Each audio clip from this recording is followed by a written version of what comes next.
Good evening. इसके पहले हम क्राइटेरिया फॉर साइकोलॉजिकल डिसऑर्डर्स देख रहे थे कि अगर किसी में क्लिनिकली सिग्निफिकेंट सिंड्रोम है, डिस्ट्रेस एंड इम्पेयरमेंट है या डिसफंक्शनिंग देखने के लिए मिल रही है, डेविएंट बिहेवियर है, तो उसे साइकोलॉजिकल डिसऑर्डर है, वो रूल आउट करना चाहिए।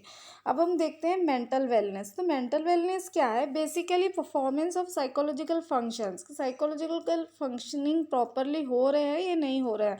What are that? Productive activities, fulfilling relationships, ability to cope up with stress, ability to change and adopt। अगर ये सारी चीज़ें किसी में है मतलब वो मेंटली फिट है। तो हम देखेंगे आपकी बुक में क्या लिखा है। Study two examples given below and decide who leads a better life than the other. Why do you feel so? Remember, in both these examples, the person described is not suffering from any psychological disorders. इन्होंने mental wellness को समझाने के पहले कुछ examples दिए हैं, हम भी देखेंगे वो एग्जाम्पल्स। और ये ख़ास तौर से मेंशन किया हुआ है कि ये जो स्टार्टिंग की 2 एग्जाम्पल्स हैं इन दोनों को ही कोई भी साइकोलॉजिकल डिसऑर्डर नहीं है। First one is Karan, an 18-year-old student, got admission in one of the reputed engineering colleges. After few weeks, he starts finding engineering uninteresting and difficult. He feels doing engineering is useless and a waste of time. He keeps himself out of the classes and spends most of his time wandering around the campus. He feels his life is a waste. Importantly आप ये ध्यान रखेंगे कि करण को कोई भी psychological disorder नहीं है, लेकिन वो मेंटली फिट है या नहीं, मतलब वो मेंटल वेलनेस है कि नहीं है, ये हम देखेंगे इसमें। तो ये एक 18 ईयर्स का लड़का है जिसका काफ़ी रेप्यूटेड इंजीनियरिंग कॉलेज में एडमिशन हुआ है, यानी लाइफ में उसको कुछ अचीवमेंट मिला है। ऑब्वियसली एक अच्छे कॉलेज में एडमिशन होना बड़ी बात होती है, लेकिन कुछ ही हफ्तों के बाद में उसको पढ़ाई में कोई इंटरेस्ट नहीं आता और उसको ऐसा लगता है कि ये सब जो इंजीनियरिंग है यूज़लेस है, वेस्ट ऑफ टाइम है, और वो ऐसे कैंपस में घूमते हुए अपना वक्त गुजारता है, वेस्ट करता है अपना टाइम। सेकेंड एग्जाम्पल है Pramila is an 18 years old, दोनों की एज सेम है। Whose father died recently, she is eldest in the family, उसके फादर की रिसेंटली डेथ हुई है और वो अपनी फैमिली में सबसे बड़ी है। She and her mother are extremely worried about the financial crisis that they are soon going to face. So she took up a job during daytime and joined a night college. She feels extremely tired and tense most of the time. She is hopeful that she will soon be able to change the situation. She dreams that one day she will establish an organization that will help all the needy students in the matters of financing their higher studies. Pramila और संतोष दोनों की age same है, दोनों 18 years के हैं और संतोष की life में सभी कुछ अच्छा चल रहा है, उसको एक अच्छे इंजीनियरिंग कॉलेज में एडमिशन भी मिला है, लेकिन फिर भी उसको वो सब यूज़लेस लगता है और वो उसको अपनी लाइफ ही वेस्ट लगती है। इंजीनियरिंग तो वेस्ट लगती है, साथ में वो ऐसा लगता है कि उसकी लाइफ का भी कोई मकसद नहीं है, लाइफ में का कोई एम नहीं है, यूज़लेस है, वेस्ट है। जबकि प्रमीला भी वही एज की है, उसके फादर की रिसेंटली डेथ हुई है और वो अपनी फैमिली में सबसे बड़ी है, तो वो सोचती है कि फैमिली को जो फिनेंशियल क्राइसिस आएगा तो उससे कैसे कोप अप किया जा सकता है और क्या करना चाहिए। उसके लिए उसने एक जॉब भी ज्वाइन किया है, तो डे में वो जॉब करती है और फिर उसने नाइट कॉलेज में उसने अपनी पढ़ाई कंटिन्यू की है और वो ऑप्टिमिस्टिक है, वो होपफुल है कि वो जल्दी इस सिचुएशन को चेंज कर लेंगे। इवन वो ड्रीम भी है उसको कि आने वाले दिनों में वो एक ऐसी ऑर्गेनाइजेशन बनाएगी जो सभी नीडी स्टूडेंट्स की हायर स्टडीज़ में फिनेंशियली हेल्प करे। Now I study two more examples. Both the examples are stories of psychologically ill individuals. एक दूसरे स्टडी देखते हैं हम, दूसरे 2 एग्जाम्पल्स देखते हैं। इन दोनों में जो ऊपर के दोनों केसेस हमने प्रमीला और करण के देखे हैं, तो ये दोनों ही साइकोलॉजिकल डिसऑर्डर, इनको कोई है नहीं, ऐसी कोई हिस्ट्री इनकी नहीं है। लेकिन अब जो हम देखने जा रहे हैं ये साइकोलॉजिकली इल पीपल हैं ये। The first one is Santosh is a drug addict. He has realized that his habit of taking drugs has caused him a lot of damage, physically, psychologically, socially, as well as financially. Now he is determined to put an end to his habit. He failed in many of his attempts, but he is convinced that with continuous treatment, he will be able to lead a normal healthy life again and will be able to fulfill the needs of the family. Mental wellness होना एक अलग चीज़ है और किसी भी तरह का एक अलग से साइकोलॉजिकल डिसऑर्डर होना एक अलग चीज़ है। संतोष को साइकोलॉजिकली इल है, लेकिन उसको एहसास हुआ है कि वो जो ड्रग लेता है वो ड्रग एडिक्टेड है, कि ये ड्रग लेने की वजह से उसको फिजिकली, साइकोलॉजिकली, सोशली, फिनेंशियली हर तरह से ही उसे और उसकी फैमिली को बहुत नुकसान हो रहा है। और उसने ऐसा हौसला किया, उसने ऐसा आज़म किया है कि वो अपनी इस आदत को ख़त्म कर देगा और कंटिन्यूअस अगर वो ट्रीटमेंट ले तो वो एक नॉर्मल लाइफ गुजारने के काबिल हो जाएगा और अपनी फैमिली की नीड फुलफ़िल कर पाएगा। हालांकि साइकोलॉजिकली इल है, फिर भी इसके अंदर जो बोलते एबिलिटी टू कोप अप या ability to change and adopt इसके अंदर है। नेक्स्ट वन इज ललिता's parents are always fighting. Her father is an alcoholic and beats everyone in the family. She is extremely sad and is not able to focus on her studies. She has stopped interacting with anyone, including her friends. She feels very lonely and feels that her life is of no use to anyone. She feels her future is dark and gloomy. When asked about what she wants to do in future, she says that she has no goals in life. She feels very tired and says she is fed up with life. Lalita के parents हमेशा ही लड़ाई करते रहते हैं। उसके father drug addicted या alcoholic है और वो घर में सबको मारते ही रहते हैं। और ये ध्यान रखने वाली बात है कि ललिता को साइकोलॉजिकल डिसऑर्डर है। उसको बहुत लोनली फील होता है, उसने सबसे बात करना, इंटरेक्शन करना बंद कर दिया है। उसको अपना फ्यूचर भी बहुत डार्क दिखाई देता है और उसको ऐसा लगता है कि लाइफ का कोई मकसद नहीं है और वो ज़िंदगी से बेजार हो गई है, उकता गई है। ये चारों ही एग्जाम्पल में एक चीज़ कॉमन है, दो चीज़ें कॉमन है कि जो हमने पहले वाले एग्जाम्पल देखे थे जिसमें दोनों को कोई साइकोलॉजिकल हिस्ट्री नहीं है, कोई साइकोलॉजिकल डिसऑर्डर नहीं है, लेकिन उसके बावजूद उसमें जो प्रमीला है वो ऑप्टिमिस्टिक है। प्रमीला तो ऑप्टिमिस्टिक है ही, वो चेंज करना चाहती है, वो स्ट्रेस से कोप अप करने की एबिलिटी भी उसके अंदर है। जबकि करण, जिसको कोई भी साइकोलॉजिकल डिसऑर्डर नहीं है, इंस्टेड ऑफ दैट वो लाइफ को वेस्ट समझता है, कोई लाइफ का मकसद नहीं है। उसका एक अच्छे कॉलेज में एडमिशन हुआ है, चीज़ें सब अच्छी चल रही है, फिर भी वो इन सारी चीज़ों के साथ चल नहीं पा रहा है या उसको अच्छा नहीं लगता है, वेस्ट लगती है लाइफ, उसको वेस्ट लगती है। दूसरा जो केस है इसमें ये दोनों को ही साइकोलॉजिकल डिसऑर्डर है। तो जो नेक्स्ट वन है वो तो ठीक है, उसको साइकोलॉजिकल डिसऑर्डर और साथ में वो पेसिमिस्टिक भी है, लाइफ से फेड अप हो गई है। लेकिन जो फर्स्ट वन है संतोष, उसको साइकोलॉजिकल डिसऑर्डर है लेकिन वो साथ ही और मतलब उसके अंदर कोप अप की एबिलिटी है उसके अंदर में, और वो ये समझता है कि अगर वो अपना ट्रीटमेंट करवाए, ये रियलाइजेशन है उसको अपने जो भी डिफ़िकल्टीज़ है या जो भी लाइफ में वो चीज़ों को फेस कर रहा है उससे निकलने का उसको रियलाइजेशन है और वो उसके लिए काम करना चाहता है, वो विलिंग है।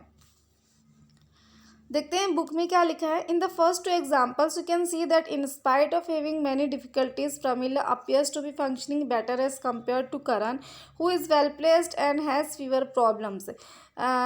वही बताया है कि प्रमिला की लाइफ में डिफ़िकल्टी होने के बावजूद वो प्रॉपर फंक्शनिंग उसका है, जबकि करण की लाइफ में सब कुछ अच्छे से चल रहा है लेकिन उसकी फंक्शनिंग उतनी बेटर नहीं है, उसे लाइफ वेस्ट लगती है।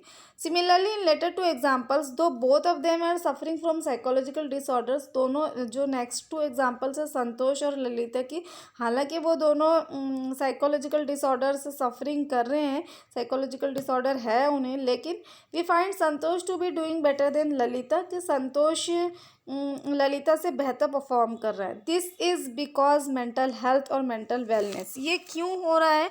हालांकि ऊपर वाले केस में उनको कोई साइकोलॉजिकल डिसऑर्डर नहीं है, इस केस में दोनों को साइकोलॉजिकल डिसऑर्डर है, लेकिन उसके बावजूद भी वो अपने काम बराबर से कर पा रहा है मेंटल वेलनेस की वजह से। तो मेंटल वेलनेस और mental health does not necessarily mean absence of illness. अगर कोई इंसान अगर मेंटल वेलनेस दिखाई देती है तो इसका ये मतलब नहीं है कि उसको कोई साइकोलॉजिकल डिसऑर्डर नहीं है। कहने का मतलब ये है कि अगर कोई साइकोलॉजिकल डिसऑर्डर इंसान को हो तो भी वो एक बहुत अच्छी लाइफ गुजार सकता है, वेल परफॉर्म कर सकता है साइकोलॉजिकली। तो ये स्टिग्मा तोड़ने की ज़रूरत है कि अगर किसी को कोई साइकोलॉजिकल डिसऑर्डर है तो वो पागल है और वो लाइफ की जो डेली रूटीन से जो उसकी साइकोलॉजिकल फंक्शंस है वो प्रॉपर नहीं हो सकती, या वो गलत होती है, या वो जो हम बोलते हैं मेंटल है, पागल है, उसको दिमाग नहीं है, कम दिमाग है, इस तरह से बोलते हैं। या फिर अगर किसी भी तरह का कोई साइकोलॉजिकल इशू होता है तो लोग साइकेट्रिस्ट के, साइकोलॉजिस्ट के पास में जाने के लिए हिचकिचाते हैं कि या उसको ऐसा सोसाइटी में उसको अभी भी ऐसा प्रोहिबिटेड समझा जाता है, कि ऐसा समझा जाता है सिर्फ वही लोग साइकेट्रिस्ट के पास में जाते हैं कि जो पागल होते हैं या जिनका कम दिमाग होता है, जिनको नहीं समझते, मतलब सोसाइटी में उसको अच्छा नहीं समझा जाता। तो ये स्टिग्मा तोड़ने की बहुत ज़रूरत है। और ये हमने इन 2 एग्ज़ाम्पल से, इन चारों एग्ज़ाम्पल से ये हमने अच्छे से समझ ही लिया कि ऐसा बिल्कुल भी ज़रूरी नहीं है कि जो मेंटल हेल्थ है या मेंटल वेलनेस है, इसका ये मतलब नहीं है कि एब्सेंस ऑफ इलनेस है। एब्सेंस ऑफ इलनेस डिफरेंट चीज़ है, मेंटल वेलनेस डिफरेंट चीज़ है। इलनेस होना और मेंटल हेल्थ डिस्टर्ब होना ये दोनों डिफरेंट चीज़ें हैं। तो जब साइकोलॉजिकल डिसऑर्डर या साइकोलॉजिकल इलनेस रहते हुए भी इंसान मेंटली वेल हो सकता है, मेंटल वेलनेस हो सकती है, तो फिर आखिर मेंटल वेलनेस है क्या? अम, वैसे जो नागपुर में डॉक्टर प्रवीण वर्मा साइकेट्रिस्ट है, वो इन सारे इश्यूज़ को काफ़ी ही अच्छे से डील करते हैं। जो अडल्टहुड में बच्चों को इन इश्यूज़ सॉरी यंगस्टर्स में और अडल्टहुड में, जो न्यूली अडल्टहुड में इंटर होते हैं, पहले जो कॉलेज में आपके इश्यूज़ होते हैं, फिर न्यूली मैरिड लाइफ में आप इंटर होते हो और बहुत सारे प्रॉब्लम्स आते हैं। इन सारी चीज़ों को काफ़ी ही अच्छे से डील करते हैं, काफ़ी अच्छे से। आप उनसे बात करेंगे तो आपको बहुत ही सेटिस्फेक्शन मिलेगा। मैं डिस्क्रिप्शन में उनका फ़ोन नंबर दे दूँगी। आप अगर किसी भी तरह की आपको कोई डिफ़िकल्टी लग रही है, simply don't need to take any medicines and so, आप सिंपली बात करके या डिस्कशन करके भी आप आपकी प्रॉब्लम को सॉर्ट आउट कर सकते हैं। एनीवे, देखते हैं मेंटल वेलनेस क्या है। On the basis of the above examples, can you identify some markers of mental wellness? इन एग्जाम्पल्स की बेसिस पे क्या आप बता सकते हैं कि फिर मेंटल वेलनेस क्या है? What are the main differences between Karan and Lalita on one side and Parmila and Santosh on the other side? Let us study what exactly is mental wellness or mental health. करण और ललिता के बीच में क्या difference है और प्रमिला और संतोष के बीच में क्या डिफरेंस है? देखिए, हमने देखा कि करण की, हालांकि करण की लाइफ में भी प्रॉब्लम्स है और ललिता की लाइफ में भी प्रॉब्लम्स है, लेकिन करण की फंक्शनिंग वेल है, और जबकि जो प्रमिला और संतोष है, तो करण की लाइफ में तो कोई प्रॉब्लम नहीं है, लेकिन फिर भी उसके फंक्शनिंग बराबर से नहीं है। जबकि ललिता की लाइफ में बहुत सारे प्रॉब्लम्स है, फिर भी उसके अंदर कोप अप करने की एबिलिटी है। जबकि प्रमिला एंड संतोष है, तो संतोष की लाइफ में प्रॉब्लम है, लेकिन उसके अंदर उससे निकलने की, उससे लड़ने की, और एडॉप्ट की एबिलिटी है। World Health Organization (WHO) defines mental wellness as a state of well-being in which the individual realizes his or her own abilities, can cope up with the normal stresses of life, can work productively and fruitfully, and is able to make contribution to his or her community.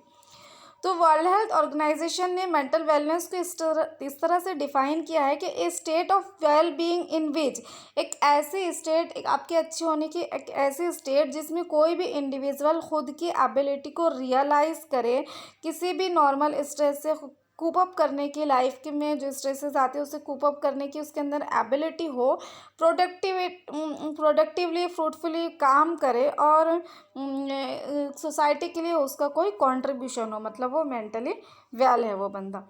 In example 2, we can see that in spite of all difficulties, Pramila does not succumb to unfavorable life circumstances. हम example 2 में हमने देखा कि प्रमिला की life में बहुत सारे problems है, उसके फादर की डेथ हो गई है, फिनेंशियल क्राइसिस है, वो घर में बड़ी है, लेकिन उसके बावजूद वो able to work hard and striving to get out the stressful situations है उसके अंदर। She is able to face difficult situations boldly, though she is experiencing psychological pain of the stress. उसे साइकोलॉजिकल पेन हो रहा है, उसे stress हो रहा है, उसे तकलीफ हो रही है। अगर वो मेंटली वेल परफॉर्म कर रही है, इसका ये मतलब नहीं है कि उसको पेन नहीं है या उसको स्ट्रेस नहीं है, लेकिन फिर भी वो इन सारी चीज़ों को बोल्डली फेस करे, सिचुएशन को बोल्डली फेस करे, and she is able to make use of all her abilities and is able to see herself as contributing to the society by having a dream of helping the needy students in the future। ये सारे problems रहने के बावजूद भी उसके अंदर ये ख्वाहिश है कि वो सोसाइटी के लिए कंट्रीब्यूट करे, फ्यूचर में वो एक ऐसे ऑर्गेनाइजेशन बनाए जो नीडी स्टूडेंट्स की हेल्प कर सके।